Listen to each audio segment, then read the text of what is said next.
ಸಹಕಾರ ಸಂಘದ ಕಾನೂನು ನಿಬಂಧನೆ ಪ್ರಕಾರ ಕಾರ್ಯದರ್ಶಿ ಕಳ್ಳತನವನ್ನು ಮಾಡಿದ್ದೇ ಆದರೆ ಆಡಿಟ್ ರಿಪೋರ್ಟ್ ಅಲ್ಲಿ ಏನಾದ್ರು ದಾಖಲೆಗಳು ಬಂದಿದ್ರೆ ಅದನ್ನ ಸಂಬಂಧಪಟ್ಟ AR DR ಎಲ್ಲ ಕ್ಯಾನ್ಸಲ್ ಮಾಡಬಹುದು.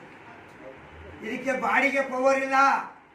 ಸಹಕಾರ ಸಂಘದ ನಿಬಂಧನೆ ಆಕ್ಟ್ ಪ್ರಕಾರ ಅವರು ಕಾರ್ಯದರ್ಶಿ ಮುಂದುವರಿಲಿ ಅಂತ ಆದೇಶ ಮಾಡಿರೋದು ಸರ್ಕಾರದ ಕಾನೂನಿನ ಸುತ್ತೋಲೆ ಪ್ರಕಾರ ಆದೇಶ ಮಾಡವ್ರೆ. ಕರ್ನಾಟಕ ರಾಜ್ಯ ರೈತ ಸಂಘ ಹಾಗೂ ಹಸಿರು ಸೇನೆಯ ರಾಜ್ಯ ಅಧ್ಯಕ್ಷರಾದ ಅರಳಾಪುರದ ಮಂಜೇಗೌಡ ಅವರ ನೇತೃತ್ವದಲ್ಲಿ ಹುಣಸೂರಿನಲ್ಲಿ ರೈತ ಮುಖಂಡರ ಸಭೆ ನಡೆಸಿತು. ಇನ್ನು ಹುಣಸೂರಿನ APMC ಸಭಾಂಗಣದಲ್ಲಿ ನಡೆದ ರೈತ ಮುಖಂಡರ ಸಭೆಯಲ್ಲಿ ಮಾತನಾಡಿದ ಅರಳಾಪುರದ ಮಂಜೇಗೌಡ ಅವರು, ಯಾರೇ ತಪ್ಪು ಮಾಡಿದರೂ ಅವರಿಗೆ ಕಾನೂನು ಪ್ರಕಾರ ಶಿಕ್ಷೆ ನೀಡಲಾಗುವುದು. ಇನ್ನು ರೈತ ಮುಖಂಡರು ಹಾಗೂ ಇನ್ನಿತರ ಯಾರೇ ಕೂಡ ತಪ್ಪು ನಡೆಸಿದರೂ ಕೂಡ ಅವರಿಗೆ ಕಾನೂನಾತ್ಮಕವಾಗಿ ಶಿಕ್ಷೆ ಕೊಡಿಸಲು ನಾನು ಬದ್ಧನಾಗಿದ್ದೇನೆ ಎಂದು ತಿಳಿಸಿದರು. ಇನ್ನು ಹುಣಸೂರು ತಾಲೂಕಿನ ಹುಲ್ಲೇನಹಳ್ಳಿ ಗ್ರಾಮದಲ್ಲಿ ಕಾರ್ಯದರ್ಶಿ ಅವರು ಅವ್ಯವಹಾರ ಮಾಡಿದ್ದಾರೆ ಎಂದು ಮಹಿಳಾ ಹಾಲು ಉತ್ಪಾದಕರ ಸಹಕಾರ ಸಂಘದ ಅಧ್ಯಕ್ಷರು ಹಾಗೂ ಪದಾಧಿಕಾರಿಗಳು ನಿರ್ದೇಶಕರು ಈಗಾಗಲೇ ದೂರು ನೀಡಿದ್ದು, ಇವರ ಪರವಾಗಿ ರಾಜ್ಯ ರೈತ ಸಂಘದ ಹಲವು ಮುಖಂಡರು ನಿಂತಿದ್ದಾರೆ. ಆದರೆ ಕಾರ್ಯದರ್ಶಿಯವರು ಯಾವುದೇ ರೀತಿಯ ಅವ್ಯವಹಾರ ಹಾಗೂ ತಪ್ಪು ಮಾಡಿದ್ದಾರೆ ಎಂಬುದಕ್ಕೆ ದಾಖಲೆ ಇಲ್ಲ. ದಾಖಲೆ ಬಂದ ನಂತರ ಅವರು ತಪ್ಪಿತಸ್ಥರಾಗುತ್ತಾರೆ. ಅವರಿಗೆ ಕಾನೂನಾತ್ಮಕವಾಗಿ ಶಿಕ್ಷೆ ನೀಡಲಾಗುವುದು ಎಂದು ತಿಳಿಸಿದರು. ಇನ್ನು ಮೈಸೂರು ಜಿಲ್ಲಾ ಅಧ್ಯಕ್ಷರಾದ ಕೃಷ್ಣೇಗೌಡ ಅವರು ಮಾತನಾಡಿ, ಹಾಲು ಉತ್ಪಾದಕರ ಸಹಕಾರ ಸಂಘದಲ್ಲಿ ನಡೆಯುತ್ತಿರುವುದು ಯಾವುದೇ ರೀತಿಯ ತಪ್ಪು ಹಾಗೂ ಒಪ್ಪುಗಳಿಗೆ ನಾವು ಸುಪ್ರೀಂ ಅಲ್ಲ. ಎಲ್ಲ ತೀರ್ಪನ್ನು ನಾವೇ ಕೊಡಲು ಸಾಧ್ಯವಿಲ್ಲ. ಆದ್ದರಿಂದ ಕೂಲಂಕುಷವಾಗಿ ಎಲ್ಲವನ್ನು ವಿಚಾರಣೆ ಮಾಡಿ ನಂತರ ಇದರ ಬಗ್ಗೆ ಕಾನೂನು ಕ್ರಮ ಕೈಗೊಳ್ಳಲಾಗುವುದು ಎಂದು ತಿಳಿಸಿದರು. ಇದೇ ಸಂದರ್ಭದಲ್ಲಿ ಹುಣಸೂರು ತಾಲೂಕು ಅಧ್ಯಕ್ಷರಾದ ಮೋದೂರ್ ಮಹೇಶ್, ಪೆಂಜಳ್ಳಿ ನಾಗರಾಜೇಗೌಡ ಸೇರಿದಂತೆ ಹಲವು ರೈತ ಮುಖಂಡರು ಇದು ಬಗೆಹರಿಸಬೇಕಾದ್ರೆ ನಾವು ಆ ಗ್ರಾಮದಲ್ಲಿ ಕೂತ್ಕೊಂಡು ಎಲ್ಲ ಮುಖಂಡರ ಮುಂದ್ಗಡೆ ನಮ್ಮ ರಾಜ್ಯಾಧ್ಯಕ್ಷ ಮುಂದ್ಗಡೆ ಕೂತ್ಕೊಂಡ್ರೆ ಇದು ಸರಿಯಾಯ್ತು ಅಂತ ನಾನು ಎರಡು ಮಾತುಗಳನ್ನು ಹೇಳಕ್ಕೆ ಇಷ್ಟಪಡ್ತೀನಿ. ನಮ್ಮನ್ನು ಒಂದು ಭಾಗವಹಿಸಿದ್ರು ಅಖಂಡ ಕರ್ನಾಟಕ ರಾಜ್ಯ ರೈತ ಸಂಘದ ರಾಜ್ಯಾಧ್ಯಕ್ಷರು, ಮಹಿಳಾ ರಾಜ್ಯಾಧ್ಯಕ್ಷರು ನಮ್ಮನ್ನು ಕರೆಸಿದ್ರು. ನಾವು ಇವ್ರ ಬಗ್ಗೆಗೆ ಅವ್ರ ಬಗ್ಗೆಗೆ ನಮ್ಮ ಕಚೇರಿಗೆ ಹೋಗ್ಲಿಲ್ಲ. ಕರೆಸಿದ್ರು ಏರ್ ಮೇಡಮ್ ಅಂತ ಹೇಳುತ್ತಾ ಓದೋ. ನಾವು ಹೋದಾಗ ಏನಾಯ್ತು, ಏರ್ ಮೇಡಮ್ನಿಂದ ನಮಗೆ ಕೆಟ್ಟ ಮಾಹಿತಿ ಬಂದವು. ಇವ್ರು ನಾವೇ ಹೋಗೋದ್ರಲ್ಲಿ ಇವರೇ ಹೋಗೋದ್ರಲ್ಲಿ ನಮ್ಗೆ ನಮ್ಮ ತಾಲೂಕಲ್ಲಿ ನಮ್ಗೆ ಯಾರು ಕೆಟ್ಟವ್ರೇನಲ್ಲ. ಹೋದಾಗ ಮಹಿಳೆಯರು ಹೋದಾಗ 1 ಗಂಟೆ ನಿಲ್ಲಿಸಿ ಅವ್ರನ್ನ, ನೀವು ಅಕ್ಕ ನೋಡ್ಕೊ ನಮ್ಗೆ ಅಸಹ್ಯ ಯಾಕಂದ್ರಿ, ನೀವೇನು ಮಾತಾಡ್ಬೇಕಂದ್ರಿ, ಓದಿ ಅದೆಲ್ಲದನ್ನ ತಕೋಗ್ರಿ ಅಂದ್ಬಿಟ್ಟು ಮಜ್ಜಿ ಹಿಂಗೆ ಇಳ್ಕ ಅಲ್ಲಾಡ್ಸ ಕುಡಿತಾ ಈರುಳ್ಳಿ ಆಗಿತ್ತ ಅವರು 1 ಗಂಟೆ ಕಾಲು ಬೆಂಡಾಗು ಗಂಟೆ ನಿಂತಿದ್ದಾರಂತ ಅವ್ರು ಕುಂತ್ಕೊ ಅಂತ ಹೇಳಿಲ್ಲ, ಅವ್ರು ಮಾತಾಡ್ಸಿಲ್ಲ. ಅವರು ಮೇಡಮ್ ಮೊನ್ನೆ ಸ್ಟೇಟ್ಮೆಂಟ್ ಮಾಡಲ್ಲ ಸರ್ ಅವರು. ಅದಕ್ಕೆ ಅದು ನಮಗೆಲ್ಲ ಮಾಹಿತಿ ಗೊತ್ತಾದಾಗ ಇವ್ರು ಏನು ಮಾಡಿದ್ರು, 17 ವರ್ಷದಿಂದ ಇವರು ಓಟ್ ನಡೆಸಿಲ್ಲ. ಇವ್ರ ಹೊರಗಡೆ ಮಾಡ್ಬೋದು, ಇದು ಮಾಡ್ಬೋದು, ಹಿಂಗೆ ಮಾಡ್ತಿದ್ರಂತೆ. ಅದು ಏನಾಯ್ತು, ಇವರೇ ಯಾರು ಬೇಕು ರಾಗ ಮಾಡ್ಬೋದು, ಹಿಂಗೆ ಬಂದಿತ್ತು. ಈಗ ಏನು ಮಾಡಿದ್ರು, ಊರಲ್ಲಿ ಕಂಡು ಇವ್ರು ಓಟ್ ನಡೆಸಿದ್ರು. ಓಟ್ ನಡೆಸಿದಾಗ ಏನಂದ್ರು ಅವರು, ಏರ್ ಮೇಡಮ್ ಅವರು, ನೀವು ಮಿಜಾಡಿ ತಗೊಬನ್ನಿ, ನಿಮಗೆ ಸೆಕ್ರೆಟರಿ ಕೊಡಿಸ್ತೀನಿ ಒಂದು ಮಾತಾ ಏರ್ ಮೇಡಮ್ ಅವರು. ಅದಕ್ಕೆ ಇವ್ರು ಏನು ಮಾಡಿದ್ರು, 11 ಜನ ಅವರು ನಿಂತಿದ್ರು, ಇವ್ರು ನಿಂತರು, 11 ಜನ ಅವ್ರು ಗೆದ್ರು. ಗೆದ್ಮೇಲೆ ಏನು ಮಾಡ್ಬೇಕು ಅವರು, ನಮಗೆ ಕೊಡಿ ಅಂತ ಹೋದ್ರು.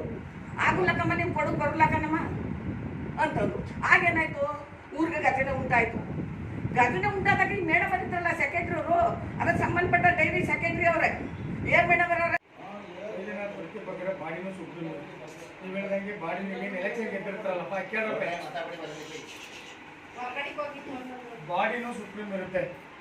ಬಾಡಿಗೆ ಅಧಿಕಾರ ಕೊಟ್ಟಿರೋದು ನಮ್ಮ ಸಹಕಾರ ಸಂಘನ ಚೆನ್ನಾಗಿ ನೋಡ್ಕೊಳ್ಳಿ. ಸೆಕ್ರೆಟರಿ ಸಂಘ ಅಧಿಕಾರನೂ ಬಾಡಿಗೆ ಇರಲ್ಲ. ಬಾಡಿಗೆ ಯಾವಾಗ ಇರಬೇಕು, ತಪ್ಪು ಮಾಡಿದಾಗ ಕಾನೂನು ಬದ್ದಾಗಿ ಬಾಡಿನ ತೆಗಿಬೇಕು, ಯಾರೋ ಸೆಕ್ರೆಟರಿನ ತೆಗಿಬೇಕಂತ. ಬಾಡಿನ ಸುಪ್ರೀಂ, ಅಧ್ಯಕ್ಷರು ಡೈರೆಕ್ಟರ್ಗಳು ಏನಿರ್ತೀರಿ ಅವರು ಸುಪ್ರೀಂ. ಪ್ರತಿಯೊಂದು ಸಹಕಾರ ಸಂಘದಲ್ಲಿ ನೀವು ಹೇಳಕ್ಕೆ ಹೇಳ್ತಿರೋದು, ಪ್ರತಿ ವರ್ಷವೂ ಜನರಲ್ ಬಾಡಿ ಮಾಡಬೇಕು, ಪ್ರತಿ 5 ವರ್ಷಕ್ಕೆ ಎಲೆಕ್ಷನ್ ಮಾಡಬೇಕು. ಅದು ಕಾನೂನು ಪ್ರಕಾರ ಯಾರು ಉಲ್ಲಂಘನೆ ಮಾಡೋಕ್ಕಾಗಲ್ಲ. ಒಂದೊಂದು ಸೊಸೈಟಿಲಿ ಏನು ಮಾಡ್ತೀವಿ, ನಾವು ಎಲೆಕ್ಷನ್ ಮಾಡ್ಬೇಕಾದ್ರೆ ನಮ್ಮ ಸಹಕಾರ ಸಂಘದ ದುಡ್ಡು, ಅರ್ಥ ಇದ್ದೇನ್ರಿ, ಖರ್ಚು ವೆಚ್ಚ ಪೊಲೀಸ್ ಖರ್ಚದೆಲ್ಲ ಸಹಕಾರ ಸಂಘದಿಂದ ಇರೋದ್ರಿಂದ ನಾವು ಅಭಿವೃದ್ಧಿ ಯಾವಾಗ ನಮ್ಮಲ್ಲಿ ಚೆನ್ನಾಗಿದ್ದಾಗ, ನಾವೆಲ್ಲ ಚೆನ್ನಾಗಿ ಓದ್ತಿದ್ದಾಗ ಏನು ಮಾಡ್ತೀವಿ, ನಾವೇ ಡೈರೆಕ್ಟರ್ ಆಯ್ಕೆ ಮಾಡ್ತೀವಿ. ಇದು ನಿಂದು ಒಂದು ಸೊಸೈಟಿ ಏನಲ್ಲ, ಎಂಟೈರ್ ಎಲ್ಲ ಸೊಸೈಟಿ ಸಿಕ್ಕಬಡೆ 4 ವರ್ಷ 5 ವರ್ಷದಿಂದ ಎಲೆಕ್ಷನ್ ಇಂದಲೇ ನಡೆದವು. ಆ ದುಡ್ಡನ್ನ ಸಹಕಾರ ಸಂಘಕ್ಕೆ ಹಾಕೈತಿ. ಈ ಒಂದು ಎಲೆಕ್ಷನ್ ಮಾಡೋಕೆ 3 ಲಕ್ಷ ಖರ್ಚಾಗುತ್ತೆ. ಎಲೆಕ್ಷನ್ ಹಂಗೆ ಹಾಕೈತಿ 3 ಲಕ್ಷ ಯಾರು ಉಳ್ಕತ್ತು? ಸಂಘಕ್ಕೆ ಉಳ್ಕತ್ತು. ಜನರಲ್ ಬಾಡಿ ಮಾಡ್ಬೇಕಾದ್ರೆ 50 ಸಾವಿರ ಖರ್ಚಾಗುತ್ತೆ. ನಿಮ್ಗೆಲ್ಲ ಲೆಟರ್, ಪ್ರತಿಯೊಬ್ಬರು ಸದಸ್ಯರಿಗೂ ಇವ್ರು ಲೆಟರ್ ಬರೀಬೇಕು, ಹಾಕ್ಬೇಕು, ಜನರಲ್ ಬಾಡಿ ಕರಿಬೇಕು. ಜನರಲ್ ಬಾಡಿಲಿ ಏನು ಮಾಡ್ತೀವಿ, ಒಳಗಡೆ ಕೂತ್ಕೊಂಡು ಬಿಸ್ಕಟ್ ತರಿಸ್ಬಿಟ್ಟು ಮಾಡ್ತೀವಿ. ಇದು ನಮ್ಮ ನಿಯಮ. ಕಾನೂನುಬದ್ಧವಾಗಿ ಹೋಯ್ತು ನೀವು ಎಲೆಕ್ಷನ್ ಮಾಡಬೇಕು, ಜನರಲ್ ಬಾಡಿ ಮಾಡಬೇಕು. ಇತ್ತೀಚೆಗೆ ಪ್ರತಿಷ್ಠೆಗೆ ಬಿದ್ದುಬಿಟ್ಟು ಅವ್ನು ಆ ಪಕ್ಷ ಈ ಪಕ್ಷ ಅಂತ ಎಲೆಕ್ಷನ್ಗೆ ಒಬ್ಬ ವರ್ಷಕ್ಕೆ ಎಲೆಕ್ಷನ್ ನಡೀತೈತೆ, ಎಲೆಕ್ಷನ್ ಖರ್ಚಾಗುತ್ತೆ, ಅದು ಮಾಡಲೇಬೇಕು. ಹೇಳಿ, ನನಗೆ ಗೊತ್ತಿದೆ ಎಂತ ಊರಪ್ಪ ಅದು, ಯಾವ ಗುರುಜಿ ಅದು? ಅಲ್ಲ, ಬೆಟ್ಟದಪುರದಲ್ಲಿ ಕೇಳ್ರಿ. ಬೆಟ್ಟದಪುರದಲ್ಲಿ ಕಾಲಿಟ್ಟಿದ್ದೀನಿ. ಇಡೀ ರೈತರಿಗೆ ಮೋಸ ಮಾಡ್ತಾವ್ರೆ, ರಾಗಿ ಮೋಸ ಮಾಡ್ತಾವ್ರೆ ನಮ್ಮ ಕಣ್ಣು ಮುಂದೆ.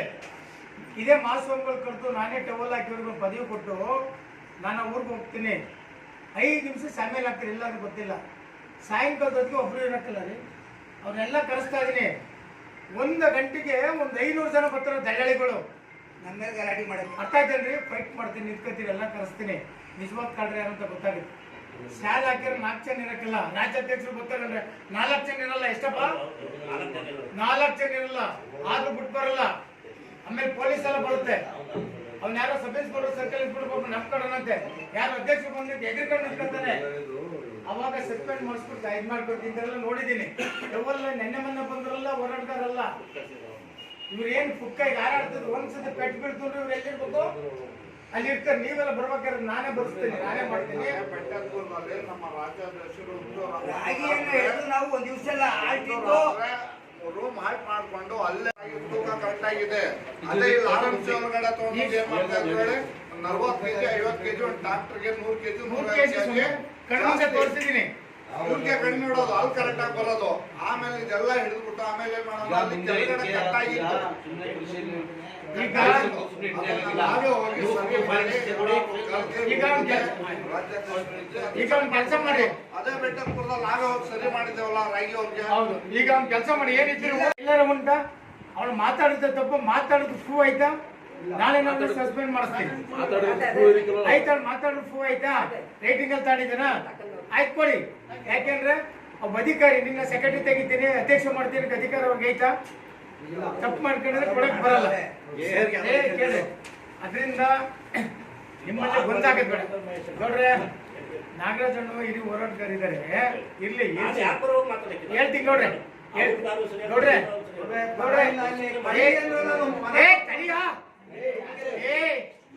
ಹೋರಾಟ ಕೇಳಿ, ಹೋರಾಟಗಾರಿಗೆ ಸಿಟ್ಟು ಬರುತ್ತೆ. ಆಗ ಹೋದಾಗ ಈಗ ನೀವಪ್ಪ ಒಬ್ಬ ಮಿನಿಸ್ಟರ್ ಏನ್ ಅನ್ಸುತ್ತೆ, ಕಳ್ಳ ಅಂತೀರಿ. ಒಬ್ಬ ಅಧಿಕಾರಿಗೆ ನಿಮ್ ದೊಡ್ಡ ಇದ್ ಮಾಡಿದ್ಯಾ, ಒಳಗಡೆ ಗೊತ್ತಾಗಲಿಲ್ಲ, ಅದ್ರ ಆಳ ಪ್ರಮಾಣ ಗೊತ್ತಾಗುತ್ತೆ. ಅನ್ಕೊಂಡ್ರೆ ಅದನ್ನೇ ಮನಸ್ಸಿಗೆ ಹಾಕ್ಬಾರ್ದು. ನಮ್ಮಲ್ಲಿ ಏನ್ ಸಂಘ, ಹಸಿರು ಸೇನೆ ರಾಜ್ಯಾಧ್ಯಕ್ಷರಾದಂಥ ಅರುಳಾಪುರ ಮಂಜೇಗೌಡರ ಸಮ್ಮುಖದಲ್ಲಿ ಕರ್ನಾಟಕ ರಾಜ್ಯ ಹಸಿರು ಸೇನೆಯ ಜಿಲ್ಲಾ ಗೌರವಾಧ್ಯಕ್ಷರಾದಂಥ ಅಬ್ದುಲ್ ಶುಕೂರ್ ಅವರ ಸಮ್ಮುಖದಲ್ಲಿ ಜಿಲ್ಲಾಧ್ಯಕ್ಷರಾದಂಥ ಕೃಷ್ಣೇಗೌಡರು, ಮಹಿಳಾಧ್ಯಕ್ಷರಾದಂಥ ನಿಂಗಮ್ಮನವರು, ನಾಗರಾಜೇಗೌಡರು, ಪ್ರಧಾನ ಕಾರ್ಯದರ್ಶಿ ಎಕ್ಕದೂರು ನಿಂಗರಾಜ್ ಅವರು, ನಮ್ಮ ನಂಜನಗೂಡು ತಾಲೂಕು ಅಧ್ಯಕ್ಷರಾದಂಥ ನಾಗೇಶ್ ಅವರು, ಕುಶಾಲನಗರ ನಮ್ಮ ರಘುಪತಿ ರಘುವರವರು, ಎಲ್ಲ ರೈತ ಸಮ್ಮುಖದಲ್ಲಿ ಇವತ್ತು ರೈತ ಸಭೆಯನ್ನು ಕರೆದಿದ್ದೀವಿ. ಈ ಸಭೆಯ ಉದ್ದೇಶ ಹುಣಸೂರು ತಾಲೂಕಿನಲ್ಲಿ ಇವತ್ತು ಹಲವಾರು ಸಮಸ್ಯೆಗಳನ್ನು ಕಾಡ್ತಾ ಇದೆ ಇಡೀ ರಾಜ್ಯದಲ್ಲಿ. ಮೊದಲನೇದಾಗಿ ಏನಿವತ್ತು ಅಕ್ರಮ ಸಕ್ರಮದ ಯೋಜನೆ ಅಡಿಯಲ್ಲಿ ಪಂಪ್ಸೆಟ್ಗಳನ್ನು ಸಕ್ರಮಗೊಳಿಸಬೇಕು ಅಂತ ಹೇಳಿ ರಾಜ್ಯ ಸರ್ಕಾರ ಏನು ಸುತ್ತೋಲೆಯನ್ನು ಹೊರಡಿಸಿದೆ. ಇದಕ್ಕೆ ಹಲವಾರು ಷರತ್ತುಗಳನ್ನು ಹಾಕಿದ್ದಾರೆ. ಒಂದು TCಗೆ ಇರ್ತಕ್ಕಂಥದ್ದು 4 ಮಾತ್ರ, 5 ಜನ ಇದ್ರೆ ಅವರಿಗೆ ಕೊಡಕ್ಕೆ ಬರಕಿಲ್ಲ ಅಂತೇಳಿ. ಇದ್ಯಾವ ನ್ಯಾಯಸ್ವಾಮಿ ಇದು? ಈ ಷರತ್ತುಗಳನ್ನು ಮೊದಲು ಬಿಡಬೇಕು. ಯಾವ ರೈತ ಬೋರ್ ಕೊರೆಸಿದಾನೆ ಅವನಿಗೆ ಅಕ್ರಮವಾಗಿ ಪಂಪ್ಸೆಟ್ ಹಾಕಿದ್ರೆ ಅವನಿಗೆ ಸಕ್ರಮ ಮಾಡಲಿಕ್ಕೆ ಇವತ್ತು ಅವಕಾಶ ಮಾಡಿಕೊಡ್ಬೇಕು ಅಂತೇಳಿ ಇವತ್ತು ಸಭೆ ಇವತ್ತು ನಿರ್ಣಯ ಮಾಡ್ತದೆ. ಇದಕ್ಕೆ ನೀವು 25 KV ಇರೋದನ್ನ 65 KV ಮಾಡಿ. ಇಲ್ಲ ಸಲ್ಲದ ಕಾನೂನುಗಳನ್ನ ತಗೊಬಂದು ಇವತ್ತು ರೈತರು ಇವತ್ತು ಬಹಳ ಕಷ್ಟಪಡ್ತಾ ಇದ್ದಾರೆ. ಹಾಗಾಗಿ ಇದರ ಸರ್ಕಾರ ಬಹಳ ಗಂಭೀರವಾಗಿ ಪರಿಗಣಿಸಬೇಕು ಅಂತೇಳಿ ಈ ಮೂಲಕ ನಾನು ಆಗ್ರಹವನ್ನು ಮಾಡ್ತೀನಿ. ರೈತ ಬೆಳೆದಂಥ ರಾಗಿ ಇವತ್ತು ಮಾರ್ಚ್ ತಿಂಗಳಾದರೂ ಸಹ ಇವತ್ತು ರಾಗಿ ಕೇಂದ್ರವನ್ನು ಇನ್ನೂ ತೆರೆದಿಲ್ಲ ಮಾರಾಟ ಮಾಡಲಿಕ್ಕೆ. ಇಡೀ ರಾಜ್ಯದಲ್ಲಿ ತೆರೆದಿದ್ದಾರೆ ಗೊತ್ತಿಲ್ಲ, ನಮ್ಮ ಹುಣಸೂರು ತಾಲೂಕು ತೆರೆದಿಲ್ಲ. ಯಾಕೆ ತೆರೆದಿಲ್ಲ? ಆದಷ್ಟು ಬೇಗ ಇವತ್ತು ರಾಗಿ ಖರೀದಿ ಕೇಂದ್ರವನ್ನು ತೆರೆಯಬೇಕು ಅಂತೇಳಿ ಈ ಮೂಲಕ ನಾವು ಆಗ್ರಹ ಪಡಿಸ್ತೀವಿ. ಹುಲ್ಲೇನಹಳ್ಳಿ ಗ್ರಾಮದಲ್ಲಿ ಹಾಲು ಉತ್ಪಾದಕರ ಸಹಕಾರ ಸಂಘಕ್ಕೆ ಸಂಬಂಧಪಟ್ಟಂಥ ಒಂದು ವಿಚಾರದ ಬಗ್ಗೆ ಚರ್ಚೆ ಮಾಡಿದ್ದೀವಿ. ಸುಮ್ಮನೆ ಯಾರು ಸಹ ರೈತ ಸಂಘದವರು ಮುಂದೆ ಹೋಗತಕ್ಕಂಥ ವಿಶೇಷ ಇಲ್ಲ. ನಮ್ಮ ರಾಜ್ಯಾಧ್ಯಕ್ಷ ತರಳಪುರ ಮಂಜೇಗೌಡರು ತೀರ್ಮಾನವನ್ನು ಕೊಟ್ಟಿದ್ದಾರೆ. ಮುಂದಿನ ತಿಂಗಳು 11ನೇ ತಾರೀಕಲ್ಲಿ ಗ್ರಾಮಕ್ಕೆ ಭೇಟಿ ಕೊಟ್ಟು ಅಲ್ಲಿ ಸಮಸ್ಯೆಗಳನ್ನು ಕೂತು ಅಲ್ಲಿ ಗ್ರಾಮದ ಯಜಮಾನರುಗಳು, ಅಲ್ಲಿ ನಿರ್ದೇಶಕರುಗಳು, ಹಾಲು ಉತ್ಪಾದಕರನ್ನು ಕರೆಸಿ ಅಲ್ಲಿ ಅಂತಿಮ ತೀರ್ಮಾನವನ್ನು ತೆಗೆದುಕೊಳ್ತು ಅಂತೇಳಿ ಒಂದು ತೀರ್ಮಾನ ಮಾಡಿದ್ದಾರೆ. ಅವರಿಗೆ ನಿಮ್ಮೆಲ್ಲರ ಪರವಾಗಿ, ರೈತ ಬಂಧುಗಳ ಪರವಾಗಿ, ಹುಣಸೂರು ತಾಲೂಕು ರೈತ ಸಂಘದ ಪರವಾಗಿ ತುಂಬು ಅಭಿನಂದನೆಗಳನ್ನು ಸಲ್ಲಿಸ್ತೀನಿ. ಹಸಿರು ಸೇನೆ ಮೈಸೂರು ಜಿಲ್ಲೆಯಲ್ಲಿ ಇವತ್ತು ರಾಜ್ಯ ಸಮಿತಿ ಮತ್ತು ಜಿಲ್ಲಾ ಸಮಿತಿಯನ್ನು ಕರೆದಿದ್ರು. ಇವತ್ತು ಒಂದು ದೊಡ್ಡ ಚರ್ಚೆನೇ ನಡೀತು. ಸರ್ಕಾರಗಳು ವಿಫಲ ಆಗಿದ್ದಾವೆ. ಯಾವುದೇ ಸರ್ಕಾರಗಳು ಇವತ್ತು ರೈತರ ಪರವಾಗಿಲ್ಲ, ರೈತರ ಪರವಾಗಿ ನಿಂತಿಲ್ಲ. ಒಂದು ಕಡೆ ಬರಗಾಲ ತಾಂಡವಾಡ್ತಿದೆ, ಇನ್ನೊಂದು ಕಡೆ ರೈತರು ಬೀದಿಗೆ ಬರ್ತಿದ್ದಾರೆ. ಇಡೀ ಒಕ್ಕಲತನ ಗೂಳಿ ಹೋಗ್ತಾವ್ರೆ. ಸರ್ಕಾರದೇನು ಪಾತ್ರ ನಿಮ್ಮದು? ಬಿಡಿ ಗ್ಯಾರಂಟಿ ಅನ್ಕೊಂಡು ರೈತರನ್ನ ಬೀದಿಗೆ ತಂದ್ಬಿಟ್ರಿ. ಈಗಾಗಲೇ ಎಲ್ಲ ಕಡೆನೂ ಕೆಪಿಟಿಸಿಲ್ಲ. ಯಾವ ಮಟ್ಟಕ್ಕೆ ಇಡೀ ರಾಜ್ಯದ ರೈತರಿಗೆ ತೊಂದರೆ ಕೊಡ್ತಾವ್ರೆ ಅಂತಂದರೆ 7 ಗಂಟೆ ಕರೆಂಟ್ ಕೊಡ್ತಿದ್ದೇಳಿ ಕಣ್ಣು ಮುಚ್ಚಾಲೆ ಆಟ ಆಡ್ತಾವ್ರಿ ಇಡೀ ರಾಜ್ಯದಲ್ಲಿ. ಇಡೀ ರಾಜ್ಯಕ್ಕೆ ಇವತ್ತು ಕರೆ ಕೊಡ್ತಾ ಇದೀವಿ. ಅಕ್ರಮ ಸಕ್ರಮ ಅಲ್ಲ, ರೈತರಿಗೆ ಫ್ರೀ TC ಕೊಡಬೇಕು, ಕಂಬಗಳು ಕೊಡಬೇಕು. ಇದು ಇವತ್ತದೇನಲ್ಲ, ಎಲ್ಲ ಸರ್ಕಾರಗಳು ನೀವೇ ಮಾತಾಡಿದೀವಿ. ಅಕ್ರಮ ಸಕ್ರಮ ಎಲ್ಲ TC ಫ್ರೀ ಕೊಡ್ತೀವಿ, ಕರೆಂಟ್ ಫ್ರೀ ಕೊಡ್ತೀವಿ ಅಂತ ಇಡೀ ಸರ್ಕಾರಗಳು ಬಂದಿದೆ. ಇವತ್ತು ನಿಮ್ದೇನಿದೆ? ಯಾಕೆ ರೈತರ ಜೊತೆ ಆಟ ಆಡ್ತಾ ಇದ್ದೀರಿ ನೀವು? ಯಾಕೆಂದ್ರೆ ಇಡೀ ದೇಶಕ್ಕೆ ಅನ್ನ ಆಗ್ತಿರೋದು ರೈತರು. ಹುಷಾರಾಗಿ ಯತ್ನೆ ಮಾಡ್ಬೇಕು. ನೀವು ಹೇಳ್ತಿರಂತೆ ಸೋಲಾರ್ ಹಾಕ್ಸ್ ಹೇಳಿ. ಒಬ್ಬ ರೈತ ಸೋಲಾರ್ ಹಾಕ್ಸಕ್ಕೆ 4 ಲಕ್ಷ 3 ಲಕ್ಷ ಕಂಬ ಕೊಡ್ತಾ ಇಲ್ಲ, TC ಕೊಡ್ತಾ ಇಲ್ಲ. ಸರ್ಕಾರಗಳಿಗೆ ಇನ್ಮೇಲೆ ಬುದ್ಧಿ ಕಲಿಸ್ಬೇಕಾಗತ್ತೆ ನಾವೆಲ್ಲ. ಈಗೇನಿವತ್ತು ಮುಂದಿನ ತಿಂಗಳು ಬಜೆಟಲ್ಲಿ ಏನಿವತ್ತು ವಿಧಾನಸೌಧ ಕರೀತಾ ಇದ್ದೀರಿ, ಈ ಬಜೆಟ್ ತಕ್ಷಣಕ್ಕೆ ಈ ಬಜೆಟಲ್ಲಿ ತೀರ್ಮಾನ ಆಗ್ಬೇಕು. ನಾವು ಪ್ರತಿ ಹಳ್ಳಿಗೆ ಯಾರು ಬೋರ್ ಕೊಡ್ಸ್ಕೊತಾನೆ ರೈತ, ಅವನಿಗೆ TC ಸಮೇತ ಕಂಬ ಲೈನ್ ಸಮೇತ ಕೊಡ್ಬೇಕು. TC ಸುಟ್ಟೋದ್ರೆ 24 ಗಂಟೆಲೆ TCನ ಹಾಕ್ಸ್ಬೇಕು. ಅದನ್ನ ಬಿಟ್ಟು ನೀವತ್ತು ರೈತರ ನೆಸಗಳಿಗೆ ಇವತ್ತು ಮೋಸ ಮಾಡ್ತಾ ಇದ್ದೀರಿ. ರೈತರನ್ನ ಒಕ್ಕಲೆ ಬಸ್ತಾ ಇದ್ದೀರಿ. ಇದನ್ನು ದೊಡ್ಡ ಖಂಡನೆ. ಅದನ್ನ ಬಿಟ್ಟು